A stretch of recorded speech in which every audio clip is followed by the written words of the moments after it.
ఈ వీడియోలో ఇండోనేషియాలో నిజంగా జరిగిన హారర్ మూవీ స్టోరీ గురించి తెలుసుకుందాం. ఈ మూవీ పేరు షుగర్ మిల్. ఈ మూవీ స్టోరీ 2003లో జరుగుతుంది. ఒక చిన్న గ్రామం నుంచి అమ్మాయిలు అబ్బాయిలు వేరే ఊర్లో ఉన్న షుగర్ ఫ్యాక్టరీలో పని చేయడానికి వెళ్తున్నారు. ఇలా ఒక ట్రక్ లో చాలా దూరం ప్రయాణం చేసిన తర్వాత ఆ షుగర్ ఫ్యాక్టరీకి వెళ్తారు. అక్కడికి వెళ్లిన తర్వాత చీకటి అవ్వడంతో ఎవరి రూమ్ కు వాళ్ళు వెళ్లిపోతారు. గీత, శ్రీ, ఆశ, దేవి వీళ్ళు నలుగురు ఒక రూమ్ లో ఉంటారు. వీళ్ళు భోజనం చేస్తున్నప్పుడు ఒక అలారం సౌండ్ లాంటిది వినిపిస్తుంది. ఆ సౌండ్ ఎందుకు వస్తుందనేది వీళ్ళకి అర్థం అవ్వట్లేదు. మరోవైపు బాయ్స్ రూమ్ లో ఉన్న సూర్య ప్రేయర్ చేస్తున్నప్పుడు ఒక దెయ్యం కనిపిస్తుంది. తర్వాత మళ్ళీ వెనక్కి తిరిగి చూస్తే ఆ దెయ్యం కనిపించదు. ఇదంతా కూడా తన ఊహ అనుకుని అక్కడ నుంచి వెళ్లిపోతాడు. మరోవైపు గీత వాటర్ తాగడానికి బయటకు వస్తే ఇంటి బయట నుంచి ఎవరో వెళ్తున్నట్టు కనిపిస్తుంది. అది ఎవరనేది చూడడానికి గీత బయటకు వస్తే అక్కడ ఎవరూ కనిపించరు. అది మాత్రమే కాకుండా కొంచెం దూరంలో ఉన్న బిల్డింగ్ లో ఎవరో పాటలు పాడుతున్నట్టు సౌండ్ వినిపిస్తుంది. అప్పుడు గీత బిల్డింగ్ దగ్గరకు వెళ్లి చూస్తే డోర్స్ లాక్ చేసి ఉంటాయి. అయినా సరే లోపల నుంచి ఎవరో పాటలు పాడుతున్నట్టు సౌండ్ వినిపిస్తుంది. ఆ పాటలు ఎవరు పాడుతున్నారో తెలుసుకోవడానికి గోడకి చిన్న కన్నం ఉంటే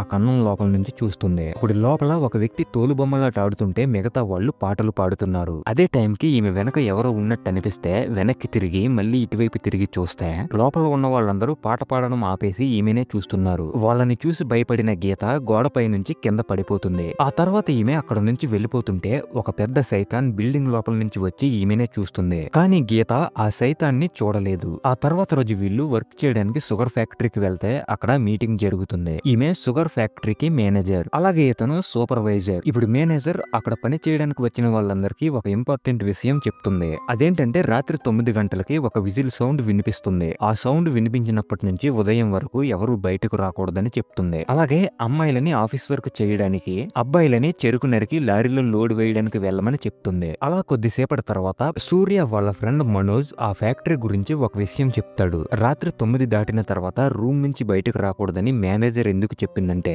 కొన్ని సంవత్సరాల ముందు మనం పని చేస్తున్న ఈ షుగర్ ఫ్యాక్టరీలో ఒక అగ్ని ప్రమాదం జరిగింది. ఆ ప్రమాదంలో చాలా మంది కాలిపోయి చనిపోయారు. అలా చనిపోయిన వాళ్ళందరూ రాత్రి 9 దాటిన తర్వాత ఈ ఫ్యాక్టరీ చుట్టూ దెయ్యంలా తిరుగుతున్నారు. అందుకే రాత్రి 9 దాటిన తర్వాత బయటకు రావద్దని మేనేజర్ చెప్పిందని అంటాడు. కానీ మిగతా వాళ్ళు మనోజ్ చెప్పిన మాట నమ్మరు. మరోవైపు ఆఫీస్ లో వర్క్ చేస్తున్న గీతకి దెయ్యం కనిపిస్తుంది. ఆ దెయ్యాన్ని చూసి భయపడిన గీత ఆఫీస్ నుంచి బయటకు వస్తే తనతో పాటు రూమ్ లో ఉండే దేవి అనే ఆమె ఫ్యాక్టరీలోకి ఒంటరిగా వెళ్తుంది. అప్పుడు గీత ఆమెను ఫాలో అవుతూ ఎక్కడికి వెళ్తున్నావని అడిగితే ఆమె దెయ్యంలా మారి గీతపై అటాక్ చేస్తుంది. అది చూసి భయపడిన గీత వెంటనే ఫ్యాక్టరీ నుంచి బయటకు వస్తే ఎందుకు పరిగెడుతున్నావని బయట ఉన్న ఆశ అలాగే శ్రీ అడుగుతారు. అప్పుడు వాళ్లతో పాటు బయట ఉన్న దేవిని చూసిన గీత దేవి ఇక్కడ ఉంటే నేను లోపల ఎవరిని చూసానని అనుకుని వాళ్ళకి సమాధానం చెప్పకుండా గీత రూమ్ కు వెళ్లిపోతుంది. ఆ రోజు రాత్రి పండు అలాగే మనోజ్ సెక్యూరిటీ దగ్గరకు వెళ్లి ఈ ఫ్యాక్టరీలో పని చేయడానికి ఈ ఊరు వాళ్ళు ఎందుకు రావట్లేదని అడుగుతారు. ఫ్యాక్టరీలో దెయ్యాలు ఉన్నాయనే విషయం ఈ ఊరు వాళ్ళకు తెలుసు,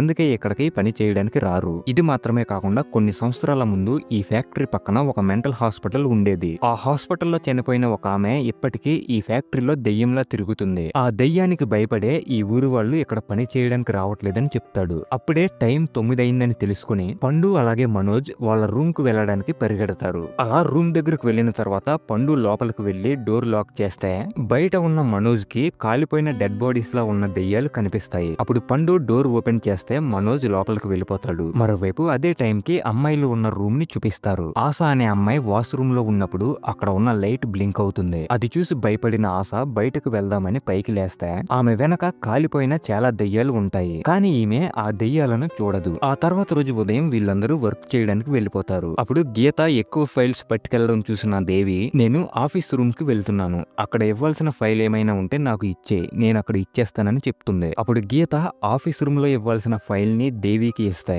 అప్పుడు దేవి ఆ ఫైల్స్ పట్టుకుని ఆఫీస్ రూమ్ కు వెళ్తున్నప్పుడు చెరుకు గెడలతో లోడ్ చేసి ఉన్న ట్రాలీ దేవి వైపు వచ్చి ఆ చెరుకు గెడలు దేవిపై పడతాయి. ఈ యాక్సిడెంట్ జరిగే ముందు దేవి గీత వైపు చూసి నవ్వుతుంది. గీత ఎంత చెప్పినా సరే ఆమె అక్కడ నుంచి కదలదు. ఇప్పుడు దేవికి చిన్న చిన్న గాయాలు తగిలి ప్రాణాలతో బయటపడింది. నీ దగ్గర ఉన్న ఫైల్ ని దేవికి ఎందుకు ఇచ్చావని, నీ వలనే ఆమెకి ప్రమాదం జరిగిందని గీతని మేనేజర్ తిడుతుంది. అదే టైంకి అక్కడికి సూపర్వైజర్ వచ్చి మేనేజర్ తో ఇలా చెప్తాడు. ఇప్పుడు జరిగిన ప్రమాదం సాధారణమైన ప్రమాదంలా లేదు. ఈ రోజు జరిగిన దాన్ని బట్టి చూస్తే ముందు ముందు ఇంకా పెద్ద ప్రమాదాలు జరిగేటట్టు కనిపిస్తుంది. కాబట్టి 2 రోజుల వరకు ఫ్యాక్టరీని స్టార్ట్ చేయొద్దని చెప్తే మనం చాలా కంపెనీలకి వాళ్ళు అడిగిన టైంకి షుగర్ డెలివరీ చేస్తాం చేస్తామని మాట ఇచ్చాము. ఇప్పుడు ఏదో జరుగుతుందని భయపడి ఫ్యాక్టరీని 2 రోజులు క్లోజ్ చేస్తే ఆ తర్వాత ఈ ఫ్యాక్టరీని జీవితాంతం క్లోజ్ చేయాల్సిన పరిస్థితి వస్తుందని మేనేజర్ అంటుంది. ఆ తర్వాత సూపర్వైజర్ మాంత్రిక పూజలు చేసే ఒక బామ్మ దగ్గరకు వెళ్లి ఫ్యాక్టరీలో జరిగే ప్రమాదాలు ఆపడానికి ఏమైనా చేయమని అడిగితే ఆ బామ్మ ఏవో పూజలు చేసి 2 కొబ్బరి బొండాలని కట్ చేస్తుంది. అలా కట్ చేసినప్పుడు ఒక బొండం నుంచి రక్తం అలాగే మరో బొండం నుంచి పురుగులు బయటకు వస్తాయి. అది చూసిన సూపర్వైజర్ ఇప్పుడు మనం ఏం చేయాలని అడిగితే ఈ రోజు సాయంత్రం లోపు ఒక శక్తివంతమైన పూజని చెయ్యాలని ఆ బామ్మ చెప్తుంది. మరోవైపు గీత ఏడుస్తూ తన రూమ్ కు వెళ్తుంటే ఆమెను చూసిన సూర్య ఎందుకు ఏడుస్తున్నావని అడుగుతాడు. అప్పుడు ఆమె ఈ రోజు దేవికి జరిగిన యాక్సిడెంట్ కి ఏదో బలమైన కారణం ఉంది. అది మాత్రమే కాకుండా మనం ఈ ఫ్యాక్టరీకి వచ్చిన మొదటి రోజు రాత్రి టైం 9 దాటిన తర్వాత ఆ ఫ్యాక్టరీలో ఎవరో పాటలు పాడుతున్నట్టు సౌండ్ వినిపిస్తే దగ్గరకు వెళ్లి చూశాను. అప్పుడు అక్కడ తోలుబొమ్మలాట ఆడి కొంతమంది పాటలు పాడుతున్నారని చెప్తుంది. ఆమె చెప్పింది విని షాక్ అయిన సూర్య ఈ విషయం నువ్వు మేనేజర్ కి చెప్పావా అని అడుగుతాడు. ఆమెకి ఈ విషయం చెప్పలేదని గీత అంటుంది. ఆ రోజు సాయంత్రం సూపర్వైజర్ అలాగే బామ్మ గీత ఎవరో పాటలు పాడడం చూసిన అదే బిల్డింగ్ లో 2 ఎద్దులను ఉంచి పూజలు చేసి డోర్ క్లోజ్ చేస్తారు. ఆ రోజు రాత్రి గీత రూమ్ కు వెళ్లిన తర్వాత పక్క రూమ్ లో దేవి కనిపిస్తుంది. ఆమెకి తన వల్లనే గాయాలయ్యాయనుకుంటున్న గీత సారీ చెప్పడానికి లోపలికి వెళ్తుంది. కానీ అక్కడ ఉన్న అద్దంలో దేవి ప్లేస్ లో దెయ్యం కనిపిస్తుంది. ఆ తర్వాత దేవి ఇటువైపు తిరిగితే ఆమె బాడీ మొత్తం రక్తం ఉంటుంది. ఇప్పుడు గీత ఇంకా ముందుకు వెళ్తే దేవి రూపంలో ఉన్న దెయ్యం గీతపై అటాక్ చేస్తుంది. ఆ దెయ్యాన్ని చూసి గీత గట్టిగా అరిస్తే శ్రీ అలాగే ఆశ లోపలికి వచ్చి ఏమైందని అడుగుతారు. ఇక్కడ దేవి కనిపించి ఆమె బాడీ మొత్తం రక్తంతో ఉందని చెప్తే దేవి ఇప్పుడు వాళ్ళ ఊరు వెళ్లిపోయి రెస్ట్ తీసుకుంటుంది. ఆమె గురించి బాధపడొద్దని చెప్తారు. ఆ తర్వాత రోజు ఉదయం బామ్మ అలాగే సూపర్వైజర్ ఎద్దులను కట్టిన బిల్డింగ్ కు వెళ్లి చూస్తే అక్కడ వీళ్ళు ఎలా కట్టిన ఎద్దులు అలానే ఉన్నాయి. వీళ్ళు ఈ ఎద్దులని సైతానికి ప్రసాదంగా ఇచ్చారు. కానీ సైతాన్ ఈ ఎద్దులని తినకుండా వదిలేసింది. కాబట్టి మనం వేరే విధంగా పూజ చెయ్యాలని ఆ 2 ఎద్దుల తలలు నరికి ఒక పెద్ద మర్రి చెట్టు కింద ఉంచి సూపర్వైజర్ అలాగే ఆ బామ్మ కొన్ని మంత్రాలు చదువుతారు. ఆ రోజు రాత్రి అక్కడ సెక్యూరిటీగా పనిచేసే 2 వ్యక్తులు అందరూ వాళ్ళ రూమ్ కు వెళ్లిపోయారా లేదని చెక్ చేస్తున్నప్పుడు అక్కడ ఉన్న ఒక పాడుబడిన నుయ్యి దగ్గర నుంచి ఏదో సౌండ్ వస్తుంది. అది మాత్రమే కాకుండా ఆ నుయ్యి పైన ఉన్న తాడు దానికదే కదులుతుంది. అది చూసి భయపడి వాళ్ళ రూమ్ కి పారిపోతారు. మరోవైపు సూర్య పడుకున్న కొద్దిసేపటి తర్వాత అతని ముఖంపై ఎవరిదో రక్తం కారుతుంది. అప్పుడు సూర్య కళ్ళు తెరిచి చూస్తే అతని ముందు ఒక తలలేని దెయ్యం కనిపిస్తుంది. అలాగే ఆ దెయ్యం తల సూర్య పక్కన పడుకుని సూర్యాన్ని చూసి నవ్వుతుంది. ఆ తర్వాత రోజు ఉదయం సూర్య లేట్ గా నిద్రలేచి వర్క్ చేయడానికి టైం అయిపోయిందని పరిగెట్టుకుంటూ వెళ్తున్నప్పుడు బామ్మ సూపర్వైజర్ మేనేజర్ అలాగే సెక్యూరిటీ పక్కనే ఉన్న నుయ్యి దగ్గరకు వెళ్లి ఏదో చూసి అక్కడ నుంచి వెళ్లిపోతారు. ఆ తర్వాత వీళ్ళేం చూసారో తెలుసుకుందామని సూర్య దగ్గరకు వెళ్లి చూస్తే అందులో సూర్యతో పాటు పనిచేసే ఒక వ్యక్తి డెడ్ బాడీ ఉంటుంది. అది చూసి భయపడిన సూర్య అక్కడ నుంచి వెళ్లిపోదాం అనుకుంటే సూపర్వైజర్ వచ్చి చనిపోయిన వ్యక్తి నీకు తెలుసా అని అడుగుతాడు. అతను నాతో పాటు పనిచేసేవాడని సూర్య చెప్తే నువ్వు నాకు సాధారణమైన మనిషిలా కనిపించట్లేదు. ఇక్కడ జరిగే కొన్ని విషయాలు నీకు తెలిసినట్టు అనిపిస్తుంది. ఒకవేళ నీకు ఇక్కడ జరిగే వాటిపై ఏమైనా అనుమానం ఉంటే నాతో చెప్పు, అప్పుడే నేను నీకు హెల్ప్ చేయగలనని సూపర్వైజర్ అంటాడు. వెంటనే సూర్య నాకు అలాగే నా ఫ్రెండ్ గీతాకి దెయ్యాలు కనిపిస్తున్నాయని చెప్తాడు. అప్పుడు సూపర్వైజర్ గీతాని సూర్యని మాంత్రిక పూజలు చేసే బామ్మ దగ్గరకు తీసుకెళ్తాడు. నువ్విక్కడకు వచ్చిన మొదటి రోజు రాత్రి ఏం చూసావని బామ్మ అడిగితే ఆ రోజు రాత్రి 9 దాటిన తర్వాత ఒక బిల్డింగ్ లో ఎవరో పాటలు పాడుతున్నట్టు సౌండ్ వినిపిస్తే దగ్గరకు వెళ్లి చూశాను. అప్పుడు అక్కడ ఒక వ్యక్తి తోలుబొమ్మలాట ఆడుతుంటే మిగతా వాళ్ళు పాటలు పాడుతున్నారని చెప్తుంది. అలాగే ఇక్కడ మాకు ఇలా భయంకరమైన విషయాలు ఎందుకు జరుగుతున్నాయని అడిగితే ఇక్కడ ఉన్న ఆత్మలు కోపంతో ఉన్నాయి. వాటికి కోపం రావడం వలనే ఈ ఫ్యాక్టరీలో ఇటువంటి భయంకరమైనవన్నీ జరుగుతున్నాయని బామ్మ చెప్తుంది. దెయ్యాలు ఆ బిల్డింగ్ లో చేసే తోలుబొమ్మలాటని నేను చూడడం వలనే వాటికి కోపం వచ్చిందా అని గీత అడిగితే నీ వలన దెయ్యాలకు కోపం రాలేదు, ఎవరో ఆ దెయ్యాలకు నచ్చని పని చేసి వాటికి కోపం వచ్చేలా చేశారని బామ్మ చెప్తుంది. ఆ తర్వాత నీకు కలలో ఏం కనిపించిందని సూర్యాని అడిగితే నేను ఇక్కడికి వచ్చిన మొదటి రోజు రాత్రి పడుకున్న తర్వాత నా కలలో 2 వ్యక్తులు కనిపించారు. వాళ్ళిద్దరూ కూడా 7 సంవత్సరాల ముందు కాలిపోయిన పాత ఫ్యాక్టరీలోకి వెళ్లారని చెప్తాడు. అయితే వాళ్ళిద్దరూ ఆ ఫ్యాక్టరీలోకి వెళ్లి ఏదో చెయ్యకూడని పని చేశారని బామ్మకు అర్థమవుతుంది. ఇప్పుడు వీళ్ళు వెంటనే ఒక పూజ చెయ్యడం స్టార్ట్ చేస్తారు. ఆ బామ్మ సూపర్వైజర్ మేరకి ఒక తాడు బిగించి అతను స్పృహ కోల్పోయేలా చేస్తుంది. ఇలా చేసిన కొద్దిసేపటి తర్వాత సూపర్వైజర్ బాడీలోకి ఒక జిన్ను వచ్చి వీళ్ళందరినీ చూసి నవ్వుతూ ఎలా చెప్తుంది, మీరందరూ ఒక విషయం మర్చిపోయారనుకుంటా. ఈ ప్లేస్ లో మనుషులు అలాగే జిన్నులు కలిసి ఉండాలని ఒప్పందం చేసుకున్నాము. కానీ కొందరు ఒక తప్పు చేసి చావుని కొని తెచ్చుకున్నారు. వాళ్ళకి ఖచ్చితంగా చావు తప్పదని చెప్పి అక్కడ ఉన్న గాజు పెంకులని తింటాడు. ఆ తర్వాత అతను పాత ఫ్యాక్టరీలోకి వెళ్లి అక్కడ ఉన్న విగ్రహం దగ్గర పడుకుంటాడు. అప్పుడు బామ్మ వచ్చి సూపర్వైజర్ బాడీలో ఉన్న ఆత్మని బయటకు పంపించేస్తుంది. ఈ విగ్రహం ఎవరిదని సూర్య అడిగితే, ఈ విగ్రహం ఆత్మల యొక్క రాణిది. కొన్ని వందల సంవత్సరాల ముందు ఆత్మలకి మనుషులకి ఒక ఒప్పందం జరిగింది. అదేంటంటే ఈ పవిత్రమైన ప్లేస్ లో మనుషులు ఆత్మలు కలిసి ఉంటాయి. ఆత్మల వలన మనుషులకి ఎటువంటి ఇబ్బంది జరగకూడదని ఒప్పందం చేసుకున్నారు. కానీ 7 సంవత్సరాల ముందు ఈ పవిత్రమైన ప్లేస్ లో కొంతమంది చేయకూడని పనులు చేశారు. దాని వలన ఇక్కడ అగ్ని ప్రమాదం జరిగి చాలా మంది చనిపోయారు. అందుకే ఈ బిల్డింగ్ ని క్లోజ్ చేశాము. మళ్ళీ ఇప్పుడు ఈ ప్లేస్ లో ఎవరో తప్పు చేశారని బామ్మ చెప్తుంది. అక్కడ ఉన్న బాక్స్ ఓపెన్ చేసి చూస్తే అందులో ఉన్న రాణి నగలు ఎవరో దొంగతనం చేశారని తెలుస్తుంది. లోపలకు వచ్చి తప్పు చేయడమే కాకుండా ఆత్మల యొక్క రాణి నగలని దొంగతనం చేయడం వలనే వాటికి కోపం వచ్చింది. వీళ్ళు ఇలా మాట్లాడుకుంటున్నప్పుడే మేనేజర్ నోట్లో నుంచి రక్తం బయటకు వస్తుంది. ఆ తర్వాత ఆమె స్పృహ తప్పి పడిపోతే ఇంటికి తీసుకెళ్లిపోతారు. ఇప్పుడు ఈ నగలని ఎవరు దొంగతనం చేశారో కనిపెట్టండి సూర్యకి గీతకి బామ్మ చెప్తుంది. ఆ బామ్మ కూడా వాళ్ళెవరో కనిపెట్టడానికి ప్రయత్నిస్తుంది. మరోవైపు ఆశ వాష్రూమ్ కు వెళ్లి వచ్చేసరికి ఆమె రూమ్ లో కాలిపోయిన ఒక దెయ్యం ఏదో వెతుకుతుంది. అప్పుడు ఆశ దగ్గరకు వెళ్తే ఆ దెయ్యం మాయమైపోతుంది. ఆ దెయ్యం ఏం వెతుకుతుందని చూస్తే ఆశ ఆ రాణి విగ్రహం దగ్గర దొంగతనం చేసిన నగలని వెతుకుతుంది. ఇప్పుడు వెంటనే ఆశ ఆ నగలని ఎవరూ చూడకముందే వాటిని పట్టుకుని అక్కడ నుంచి వెళ్లిపోవాలనుకుంటుంది. కానీ ఆమె రూమ్ నుంచి బయటకు వెళ్లకుండా డోర్ మాయమైపోయి అక్కడ గోడ మాత్రమే కనిపిస్తుంది. అలాగే ఆ రూమ్ మొత్తం కాలిపోయిన దెయ్యాలు ఉండి ఈమెని చంపడానికి దగ్గరకు వస్తాయి. ఆ దెయ్యాలను చూసి భయపడిన ఈమె గట్టిగా అరిస్తే అక్కడికి మను వచ్చి ఏమైందని అడుగుతాడు. ఈ నగల వలనే మనకి ఇన్ని ప్రాబ్లమ్స్ వస్తున్నాయని ఆశ అంటుంది. కాబట్టి వీటిని ఎక్కడ తీసామో అక్కడే పెడేద్దామని బయటకు వస్తారు. కానీ బయటకు వచ్చి చూస్తే అప్పటికే అక్కడ కాలిపోయిన దెయ్యాలు ఉంటాయి. కానీ వీళ్ళు వేరే దారి నుంచి ఆ విగ్రహం ఉన్న బిల్డింగ్ దగ్గరకు వెళ్తారు. వీళ్ళు వెళ్లిన కొద్దిసేపటి తర్వాత సూర్య అలాగే గీత అక్కడికి వచ్చి చూస్తే ఆ రూమ్ లో వాళ్ళకి ఒక బంగారం గాజు కనిపిస్తుంది. అయితే సూర్యకి కలలో కనిపించిన ఆ ఇద్దరు వ్యక్తులు మను అలాగే ఆశ అయి ఉంటారు. అలాగే ఆ నగలని దొంగతనం చేసింది వీళ్ళిద్దరే అని అర్థమయ్యి వాళ్ళను వెతకడానికి ఒక్కొక్కరు ఒక్కో వైపు వెళ్తారు. అప్పుడు సూర్య ఒక ఇంట్లోకి వెళ్లి చూస్తే అక్కడ సైతాన్ ఉంటాడు. ఆ సైతాన్ సూర్యాన్ని చంపడానికి ట్రై చేస్తుంటే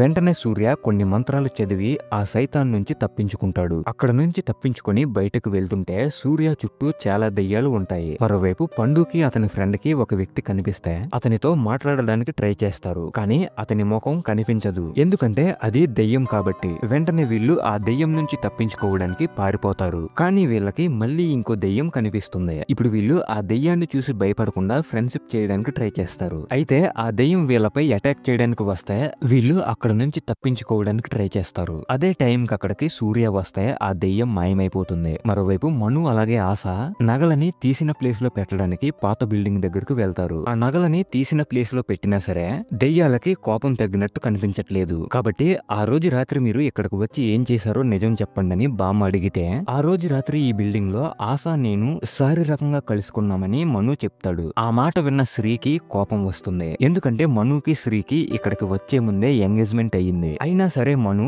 ఆశతో కలిసి తప్పు చేశాడు. ఇప్పుడు శ్రీ ఏడుస్తూ అక్కడ నుంచి వెళ్ళిపోతుంటే ఆమె బాడీలోకి రాణి ఆత్మ వచ్చి ఆమె బాడీ గాల్లోకి తేలి ఏవో మంత్రాలు చదివితే అక్కడ పని చేయడానికి వచ్చిన మిగతా వాళ్ళందరికీ దెయ్యం పట్టి ఇంట్లో నుంచి బయటకు వచ్చేస్తారు. ఇప్పుడు సూపర్వైజర్ కొన్ని మంత్రాలు చదివి శ్రీ బాడీలో ఉన్న రాణి ఆత్మని బయటకు పంపించేస్తాడు. అలా బయటకు వచ్చిన రాణి ఆత్మ గీతా బాడీలోకి వెళ్లి తోలు బొమ్మలాట ఆడుతుంది. ఈ విధంగా చేస్తున్నప్పుడే గీతాకి కొన్ని సంవత్సరాల ముందు జరిగిన విషయాలు కనిపిస్తాయి. అదేంటంటే పెళ్లి కొడుకుని పెళ్లి కూతురుని చెరుకు తోటలోకి తీసుకువెళ్తారు. వాళ్ళిద్దరిని చెరుకు తోటలోకి ఎందుకు తీసుకువెళ్లారని గీత దగ్గరకు వెళ్లి చూస్తే మీరిద్దరూ రాణి ఆత్మకి కోపం వచ్చేలా ఏదో తప్పు చేశారు. కాబట్టి మీరు ప్రాణత్యాగం చెయ్యాలని వాళ్ళని ప్రాణాలతోనే సజీవ సమాధి చేస్తారు. కొన్ని సంవత్సరాల ముందు జరిగిన ఇదంతా చూసిన గీత ఇప్పుడు బయటకు వచ్చి స్పృహ తప్పి పడిపోతుంది. ఆ తర్వాత మిగతా వాళ్ళ బాడీలో ఉన్న దెయ్యాలు కూడా బయటకు పోతాయి. ఇప్పుడు దీన్ని బట్టి చూస్తే రాణి ఆత్మకి కోపం తగ్గాలంటే తప్పు చేసిన మనుని ఆశని పెళ్లి కొడుకు పెళ్లి కూతురులా తయారు చేసి చెరుకు తోటలోకి తీసుకువెళ్లి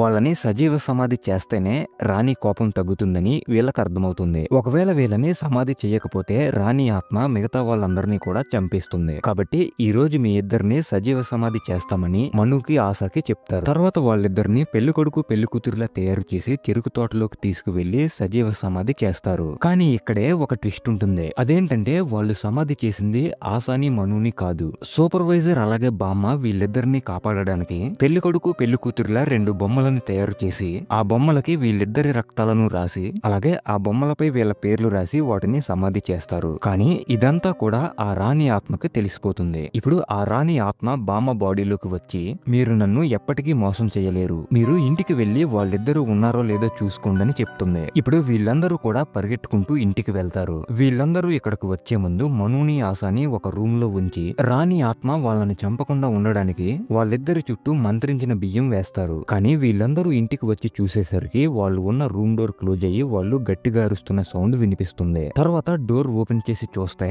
మను ఆశ ఉండవలసిన ప్లేస్ లో వీళ్ళు సమాధి చేసిన బొమ్మలు ఉంటాయి. అయితే ఇక్కడ బొమ్మలు ఉంటే సమాధి చేసిన ప్లేస్ లో మను ఆశ ఉంటారని పరిగెట్టుకుంటూ అక్కడికి వెళ్లి ఆ సమాధిని తవ్వి చూస్తే అక్కడ మను ఆశ డెడ్ బాడీస్ ఉంటాయి. వాళ్ళిద్దరిని కాపాడడానికి ట్రై చేసినా సరే రాణి ఆత్మ వాళ్ళని చంపేసింది. ఆ తర్వాత రోజు ఫ్యాక్టరీ క్లోజ్ చేసి ఎవరింటికి వాళ్ళు వెళ్లిపోతారు. అలా వెళ్లేటప్పుడు గీత వెనక సూర్యకి ఒక దెయ్యం కనిపిస్తుంది. మరోవైపు సూపర్వైజర్ అలాగే బామ్మ సైతాన్కి పూజలు చేద్దామని 2 ఎద్దులని బిల్డింగ్ లో కట్టి కొద్దిసేపటి తర్వాత వెళ్లి చూస్తే సైతాన్ ఎద్దులను తినకుండా వదిలేస్తుంది. అలాగే డోర్లు క్లోజ్ అయిన తర్వాత సైతాన్ వచ్చి వీళ్ళని చంపేస్తాడు. ఇలా ఇక్కడితో ఈ మూవీ అయిపోతుంది.